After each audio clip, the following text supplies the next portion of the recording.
group that, loves to give back, loves to help, loves to get involved. And obviously we're big advocates of mental health. So if you need anything, reach out. Scrolling along the bottom of the screen is our Osler office hours. We sit there every other Tuesday for a couple hours. If you're interested in getting help, need advice, anything along those lines, the four of us are sitting there, and we're more than willing to, help you with anything that you want.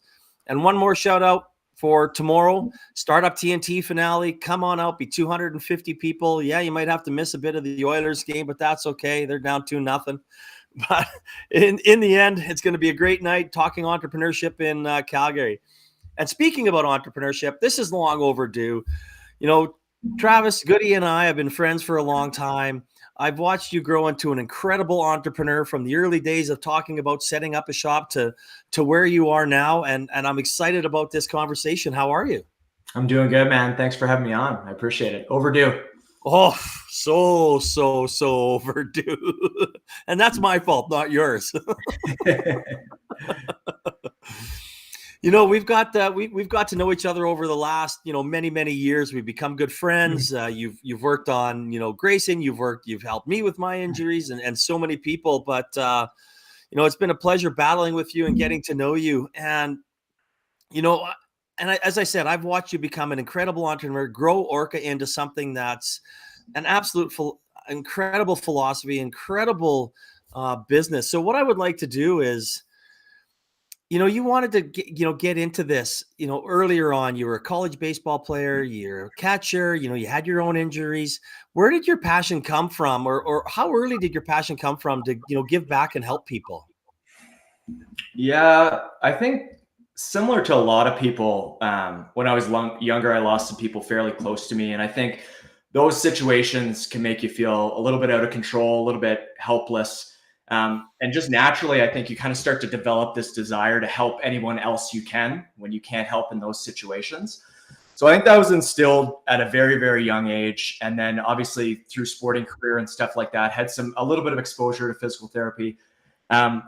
Was always kind of a battle for me between physio and maybe medical school. And what was really attractive from the rehab and physio lens was I could see an athlete and potentially see them again that week or the subsequent week. And I didn't have to wait 6 weeks between visits. It wasn't these check-ins like I was getting kind of in the medical side of things. And I could be really alongside of the athlete through their entire journey, ups, downs, help them through the highs and lows of the rehab process. Because it's not a linear process for these kids. And a lot of the times at the kind of adolescent age, when they're injured, they're taken away from their social group as well, right? Typically their sporting teams that's their social circle. That's who they spend all their time outside of school with, between practice and training and stuff like that. So to be sitting on a bed for 6 weeks, 3 months, to them it's a lot more than just nursing the injury. There's a lot of mental health and stuff that can get tied into it. So it was attractive to me that I could be there to support them and the families throughout every step of the way. So third, fourth year university and undergrad, that was kind of naturally where I applied to. Didn't have a backup plan, so thank God that worked out. But got into physio. Physio school in Canada exposes you to all the different sectors. You can work in neuro with stroke, cerebral palsy. You can work in peds with young kids, Down syndrome. You can work cardiorespiratory in the ICU, and then obviously the sporting and kind of orthopedic exposure you get too. So by the time you end schooling, you have a good idea of kind of what your niche is going to be. And from there, just kind of went into the profession and started to roll from there. So I guess, was it always your, and that's a great backstory.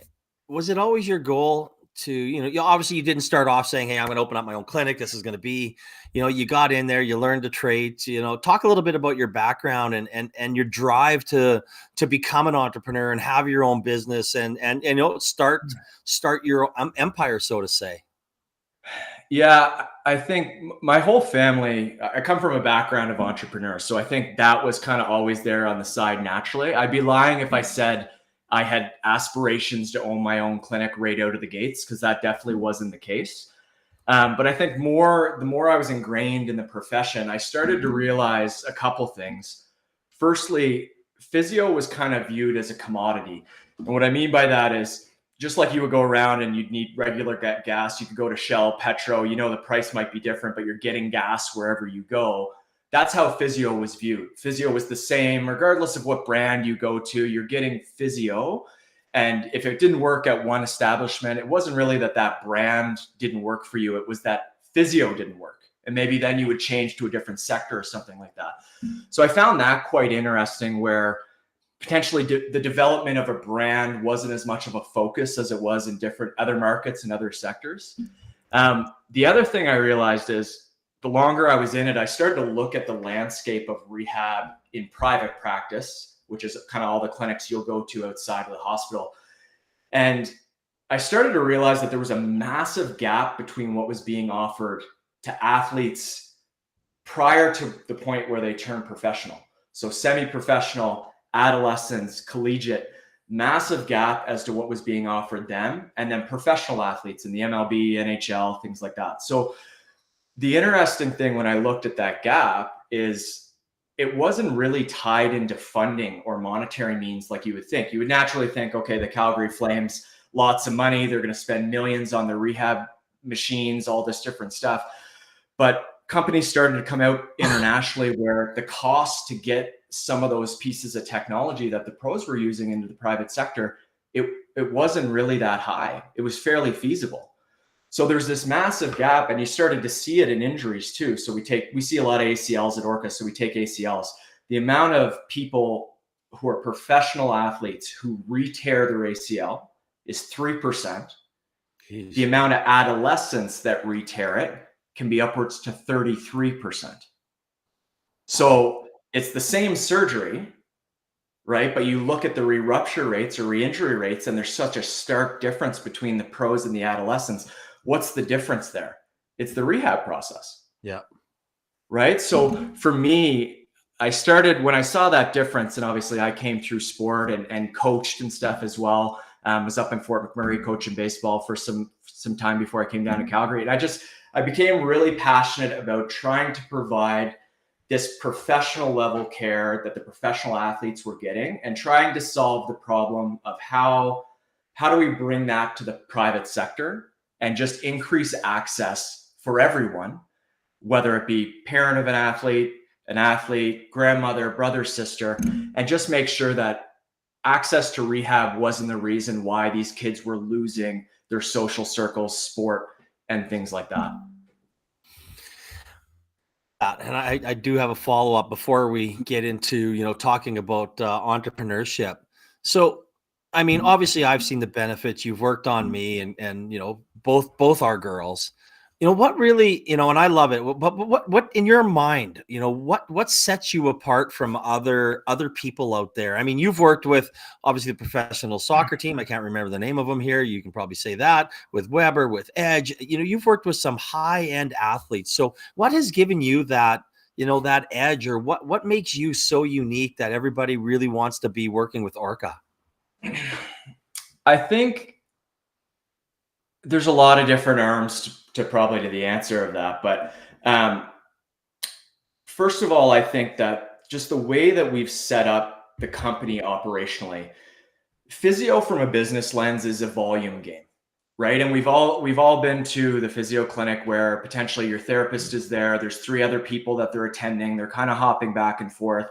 Maybe you see 2 or 3 other people before you even see your physio. There's aides, assistants, all this different stuff. And we tried to diversify the offerings by having this performance and education side to the company, so that we could actually spend one-on-one time with the client for extended periods of time, whatever that looks like, whether it's 45 minutes, hour and a half. And by spending that one-on-one time, the other arms to the company operationally still allow us to do that without obviously not being able to meet financial means. So we're not seeing athletes for 10 minutes, 15 minutes. There's lots of FaceTime. And I think through that, you start to develop a relationship, which is essential in the rehab process. But B, we start to really be able to kind of trial and error these different things and figure out what works. And then that just is amplified by the technology that we have to identify all the different blind spots. I think a lot of the times in rehab prior to coming to Orka, we would push on somebody's leg and say, oh yeah, the strength is good of your quads. But if anybody has great quad strength, I'm not going to be able to push through their quads. These pieces of technology allow us to identify the little nuances with asymmetries. There's databases now. So if you come in as a baseball player, I can say, hey, Jade, like your shoulder strength's really balanced, but you're only in the 5th percentile nationally for your age. So you're strong and you're symmetrical, but you're weak and symmetrical. And that could be why we're running into issues with performance or rehab or something like that. So we've kind of made things a lot more black and white, taken the guessing and even our subjective personal opinion out of it. And we can use this technology to really make, the problem list black and white, start to address it. So I think that makes us a little bit different, just the access to that. And again, just the time that we spend with individuals and things like that. The other thing I would layer onto it, I guess, is for a business owner, obviously I can only treat so many athletes. And the real kind of problem that we set out to solve on the rehab side early was, how do we duplicate outcomes and provide the same value that I feel like I can provide as we build out our team? The example I use all the time in courses is you can get chicken nuggets in Calgary, you can get chicken nuggets on the East Coast in Halifax, and they taste the same. Doesn't matter who's making it. There's a process there on how they cook that, how they source that. And for the most part, you're getting the same product. Now, humans are complex adaptive species. So rehab is vastly different, obviously, than fast food. But we need to figure out a way to create frameworks and systems that are reproducible for each injury, so that if I lose some staff, life happens, somebody has to move, and I have to bring somebody else in, regardless of their training or experience, I can, as Orka, get that exact same result for that athlete, to make sure that, again, it's reproducible across every practitioner that you come into. No, and I love that. And again, I'm talking with Travis Gaudet, one of the founders of Orka. If you want more information, Orka Performance, just click on the comments in the website, or in the click on the website in the comments section, and there is a comment in here. And Keith Carlson, thank you for this comment. Goody will look at it after, but yeah. He's talking about, he loves hearing what your philosophy is and what you're doing. And I just want to kind of bring up one point, is that's a very bad example using me, because I am in peak physical condition. Like I should be on the wall as a poster at your office. 100%. Yeah. 100%. You're the benchmark. Exactly. Right. I'm not 52. I'm 25. That's how I think. So but I want to kind of get into that, now get into the business side of things. And, you said a little earlier on that, it wasn't your goal. It wasn't something that you set out to think, this is what I'm going to do. And I remember having these conversations, many, many years ago with you, and talking about finances and doing it and finding a location and numbers. So, let's talk a little bit about that step in, and making that, going way, way, way back to that decision. What fears did you have? What overcomes? What went through your mind to finally make that step and said, I am going to be an entrepreneur and business owner? Yeah, physios by nature typically like to have all the answers. We like everything to fit nicely like a Rubik's Cube, and then we'll make our decision from there. So I think the decision, at least for a lot of physiotherapists, to take that leap and open up the facility is a difficult one for them to do, because I think in business, despite you trying to curate all the information and perhaps you're meeting with different mentors and getting structure and stuff, there's going to be a point in time where you kind of have to just burn the boats and just carve on from there. So there's definitely a couple fears, I think, when my business partner and I came together. Failure obviously is the number one that usually is crossing people's minds, right? You look at some of the rates of businesses that fail in their first year, and how many of those businesses are still active at the 5-year mark. And the stats are fairly scary for businesses. But I think a quote that resonated with me early days was from Alex Hormozi, who's an entrepreneur in the performance space. He owns acquisition.com now, owns a bunch of different businesses, but started off kind of in the gym space. And he was talking about how the companies that succeed are either too good to fail or too big to fail. Right. So right away, once we started to get our finances in place, and, it starts to potentially, depending on your investments and stuff, tie in some of the personal side of things for you as well. Failure starts to not really become an option at that point, especially if you have a partner at home and young family and stuff like that. So failure was obviously a big one. And I think that everybody's going to kind of overcome that in a different way. But there's a certain point where, for at least the physios who like to have all the answers, you realize that you're not going to have them, and you need to start to take a little bit of assume a little bit of risk and take a bit of a leap of faith. The other one early for us was obviously just the stark financial investment that has to go into it. It's not cheap, obviously, from a rental perspective in Calgary. Building out a performance center or rehab space is not a cheap endeavor. And everybody's going to have a different way that they kind of navigate their finances there as well. But I think what helped me overcome that early is I started to realize that obviously if we did this and took this next step, we wouldn't have a lot of money. But what I would have early would be a lot of time. So we took that time that we had, Taylor and I, my business partner, we did a lot of self-study like people do, read every book, listened to podcasts, anything we could do about business, right? Yeah. But I think once the money started to roll in a bit at the start, we started to realize, well, now we have a little bit of funds here to buy other people's time from a mentorship perspective and things like that. And early on, selecting the right people that we felt could help us move the needle, it allowed us to kind of learn from whatever mistakes they made in their 10 to 40 years of business, and allowed us to potentially not repeat those same mistakes as we were developing our ecosystem. So I think, again, that time cost at the start is, it's good. Obviously we have to refine things. I had never been in business before, never really managed people, managed my own caseload as a physio, but there's a whole other world there that you kind of have to dive into outside of the rehab space. But again, brilliant business partner that I have, and partnerships obviously are super important. There's lots to unpack with that when you're going into business. But him and I have a fairly good match in terms of our core values. And I think we do a really good job with each other at balancing kind of our skill sets.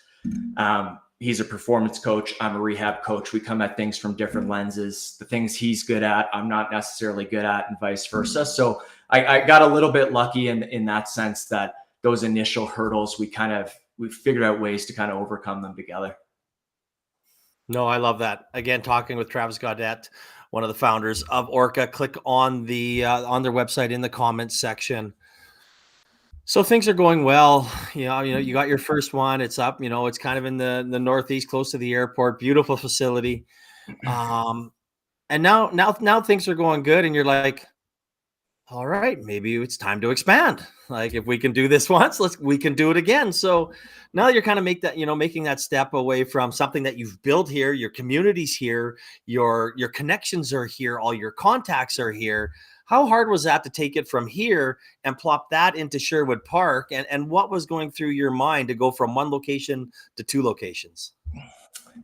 Yeah, I think there was a lot of framework behind the scenes that went into that decision. And we've always set out at Orka, we kind of operated a little bit differently, where we knew it was going to take time to scale, and we didn't want to rush it. And I think obviously entrepreneurs, their goal at the end is, along with other things, to have some monetary freedom and stuff like that, and freedom of schedule. And what we ended up doing early on with Orka is we actually refined our services. We wanted to, instead of offering chiro, massage, osteopath, dietetics, physio, sports med, strength and conditioning, and being this, I mean, there's lots of companies that do this well, but we call it this Frankenstein mismatch of different disciplines. We were scared if we tried to go down that route that we would offer all of these offerings, but be mediocre at all of them, or maybe great at a couple, but not as great at others. So we really refined things down to two offerings. We have rehab, we have performance. That's it. And we just tried to jam pack as much value into those two services as we possibly could, to really build out a robust patient experience from point A to Z once they enter our ecosystem and our four walls, and spent a lot of time in the first couple of years developing these systems and frameworks behind the scenes from, yes, marketing and lead acquisition and all this stuff, but also just reproducing results. If somebody has an Achilles tendon issue, what is the process we go through here for rehab? And what are the check boxes we have to hit when they come in? And that could be something as simple as the physio comes out, shakes their hand, and greets them at the door. And that's their very first face-to-face experience at Orka Performance. There's not an assistant. It's not the front desk staff who's bringing them back. It's, hi, I'm Travis. I'm going to be your physio. Can't wait to get with you on this journey. And you're going to be with me one-on-one from point A to Z till you're back to whatever you're doing. So there were systems there for interpersonal communication and how we navigated that. Systems for our culture that we wanted to build. What injuries do we see? Which ones do we potentially not see? Not that those people don't need help, but there's a very certain type of person that we have within these four walls, and then systems for rehab too. And I think once we felt like we were at the point where that was set, the decision to kind of expand was a little bit less daunting because we felt like we had a real framework in place to reproduce the experience, whether it was in Calgary or Edmonton. So the nice thing with those is that obviously if you have somebody junior coming on who's just learning, there's a structure there for them to reproduce the result. But I think what makes a rehab or performance business really hard to deal with in the space is what happens then if you put exceptional people at the helm of those systems. What happens then in terms of your growth and trajectory as a brand? So we had individuals up in Edmonton who we knew from our courses that we run, from mentorship sessions that we've done with them. And we were able to put a really good team in place up in Edmonton as we have in Calgary. And then again, just start to kind of grow from there. We're in a kind of a pop-up location in Sherwood Park in Edmonton right now, kind of linked on with the facility with the junior A hockey team there. They have a great space. We have a rehab and sports science space built out, but we're kind of using their performance space. And it's again, different market, different challenges. It's a lot about in the rehab performance space, relationships. Some of the marketing strategies are slow burns where, it takes time. You need to get results. You need to get people in the door, help them reach their goals. And they're going to be the best marketing vessel for you via word of mouth. But it's good. Just new challenges. And we felt confident it was the right time, and it's going well up there. And the goal is always up there to kind of navigate as long as things continue on their trajectory into a full-fledged space like we have in Calgary. And then we'll sit down and see what's next. No, for sure. And we'll ask you about that shortly. But again, anybody wants to check them out, click on orkaperformance.com in the comments section. What I've heard here is a lot. Obviously with you and I being good friends, I've been able, I've seen the quality of person that you are, the care that you give, and it's translated into business, and I think which has made you very successful. And you've pointed that out, that you want to care, that you grow, you want time to have. I know I've sat in a physio chair for a lot when I fractured my back, and it was very like that. And she got me better, and it was awesome, and it was perfect for me, but I couldn't move very much. So me laying there was probably a good thing. But I love that, right? When Grayson was in there, it was a time with you. It wasn't that typical that you're just going to be laying in a bed. She's going to come and kind of do that and go from there. So, but the one thing that I love that you said, that you wanted to grow organically. You wanted to make sure that you were okay. And too many entrepreneurs today just think that I got to get out there. I got to grow fast at all causes, to do anything, to raise money, and not have a really good business foundation. And I think that's going to be the key to your success. Yeah. And I think a lot of people in the rehab performance space that I talk to anyways, who come to us for some guidance and stuff now, they haven't really asked themselves the question of what kind of game they're in, right? And yes, we're in the rehab game, but really if you break it down, we're in the client experience market. That's the sector that we're in, right? So yes, getting an outcome and being good at rehab is a portion of that. But there's so much more intertwined. There's brilliant physios who are out there who have nobody in their schedule because of all these other intangibles that they can't sort out, whether it be communication, social agility with different types of people in front of you, and things like that. So I think as a business in the rehab performance space, having conversations with your business partner on, okay, what type of business are we really? You start to figure out it is client experience. And then the minute you switch there and start to realize, okay, well, how do we build out the client experience and how does that flow from A to Z when they're at Orka? Then you start to see things really start to change in terms of acquisition, retention, and things like that. No, I love it. And again, I see it, and then that's how businesses are successful. That's how you take a brand from one location to two to potentially more. And when you build that community, you build that client experience, as you call it, because you know what? When I walk in there, I want to believe that you give a shit about me. I want to make sure that I've got your attention. You're looking after me, because I know everybody else is in there for it. But to be quite honest, I don't really care about them at that moment of time. Yeah. I want to get healthy because I want to live my best life. Yeah, 100%. And I mean, that's massive. And even something, if I see you for the first time, we don't know each other, you're telling me about your shoulder, and I start telling you, Jade, I had something similar with my shoulder a couple of years ago. You don't give a shit about my shoulder either. You know what I mean? We're just, you don't know me. We're just meeting each other. You're there for your shoulder. So I think, just having the skill set to navigate those conversations and really, I mean, communication is such a massive part of what our therapists are good at and exceptional at. And it's all, again, there's a lot more to unpack. Skill sets are very important, I think, in our space, but there's a lot more to unpack than just being good at rehabilitation and exercises and needling and things like that. No, absolutely. No, I could not agree more. And again, people on our base senior baseball team and lots of people that come to you is just speak absolutely highly of what you do and how you guys work. So kudos to you for building something like that. Appreciate that. So now you've gone to Sherwood Park. Well, what's next for you guys? Yeah, I think my business partner and I talked about us being like a stark contrast. So I'm an innovator, so I'll come to him on Friday with about 20 ideas. And then he's really good at being realistic and shutting down probably 19, sometimes all 20 of them. But I kind of need to get that creative side out, and he's good to entertain and listen to me and stuff like that. I think where we've landed now is obviously we have some goals with Sherwood Park and where we want to bring that. And we have an educational arm to the company, so we do 2 live events. We do 3 renditions, 2 different courses, but three offerings every year, and we have some virtual courses that we put online.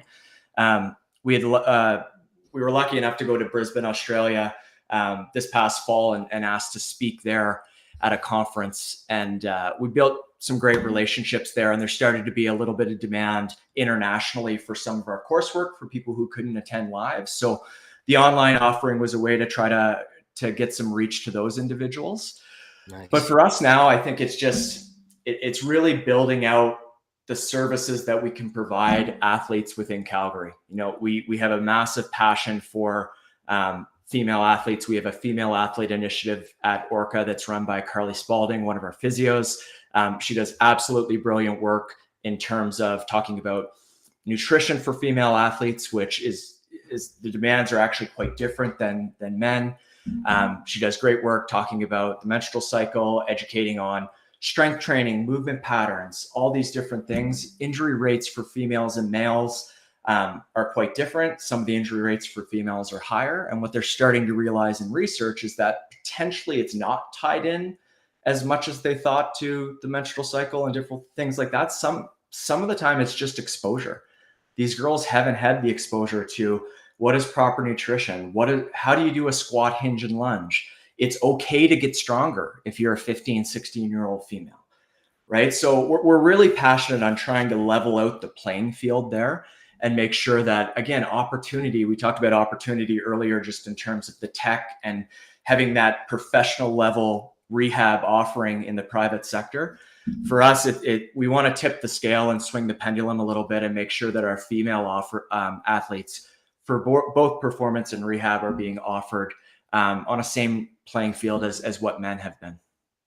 No, I love that, and I think that as a father of two daughters who play softball, and obviously we've been sending a few people your way. I get that, and I love to hear that because you know, and having someone like Carly there, I think is so important. I mean, what we want to do, even with Revolution Softball, is bring in more female mentors, more female coaches, more female trainers, like just so they have the role models to actually look up to and can understand what they're going through. Yeah. Yeah, it's massive. And I mean, we have brilliant female therapists, physiotherapists at Orka, and brilliant strength coaches as well, who are there. So, I mean, I think it's good, again, just going back to the business side of things, to make sure that, you have a diverse team there as well, right? Like there's lots of girls who come into our facility who, regardless of how many courses I've taken, they're not going to open up to me the same way that they do a Carly or a Lauren or something like that. They're not going to resonate as much. I wasn't a female athlete navigating the world of sport at 15, 16 years old. And we need to have resources there for those girls, and make sure, again, that we're checking the boxes that they need to start to, I never say injury prevention, but injury reduction, to start to reduce some of these rates and keep them in sport, and keep them on the playing field, keep them in their social circles. I think that lasts. Keep them playing, keep them in their social, and keep them involved is male or female. It's so important, right? Like Agree. I owe everything in my life to sport. It doesn't everything doesn't matter what it is. I owe everything in my life, all my connections, all my businesses, how I met my entrepreneur partners, everything I owe to sport. Yeah, it's massive. Oh, absolutely. Well, I'm always sad when these conversations come to an end because I'm sure we can kind of have a chin wag for another half an hour or so. But I want to get your advice, and I have a lot of tech companies on here, and I'm a big, obviously, everything that we've done or been part of has always been brick and mortar type stuff. And people, kind of tend to think that they're different, even though they're absolutely not. But if you had one piece of advice for a startup or an entrepreneur, what would that be? Yeah, if I could go back to myself at the start, I would tell myself, first of all, like a lot of business minds that you look up to who are successful, everything they tried to implement didn't always work out on the first shot. So I think you need to be a bit fluid with your approach, and be agile enough to, move with your offerings a little bit, and not get too discouraged if your first rendition of something doesn't work out. But I think, again, to me, it would come back to scale. And that's what I see a lot, at least in the market that we're in. I would tell myself as a young entrepreneur, if you want to scale your business, it doesn't necessarily mean you have to continue to innovate and create new offerings, new disciplines, add chiro, add a different service. Sometimes scale takes time. But on the other hand of things, sometimes individuals or companies might be better off just doubling down on their current offerings and just jam-packing them full of value. To put, again, in our sector, just putting massive stock into the overall client experience, and just looking for ways to scale from there, as opposed to diversifying too much. No, I love that. I totally agree, right? Focus on what you're good at, focus on what works for you, focus on, your business and your business needs, and go from there. So, I mean, that's great advice. Thank you for that. Of course, my pleasure. And and again, thank you for everybody for listening. Thank you for the comments. If anybody, hopefully we'll see, 250 or 300 of you tomorrow at our Startup TNT top 5 finale of platforms. Doors open at 5. Pitches, it starts at 6, goes to about 9. We have an after party. Also, the Osler office hours. Our next one is Tuesday, June 25th. If you have any, questions or concerns or want to sit down, please come on in there. Check us out. Goody, thank you so much for coming in, sharing your knowledge, and keep on being awesome. And I hope I never see you in the clinic. I agree. Thanks for having me, Jade. I appreciate it. I hope everybody has a great Wednesday, and we will chat soon. We'll take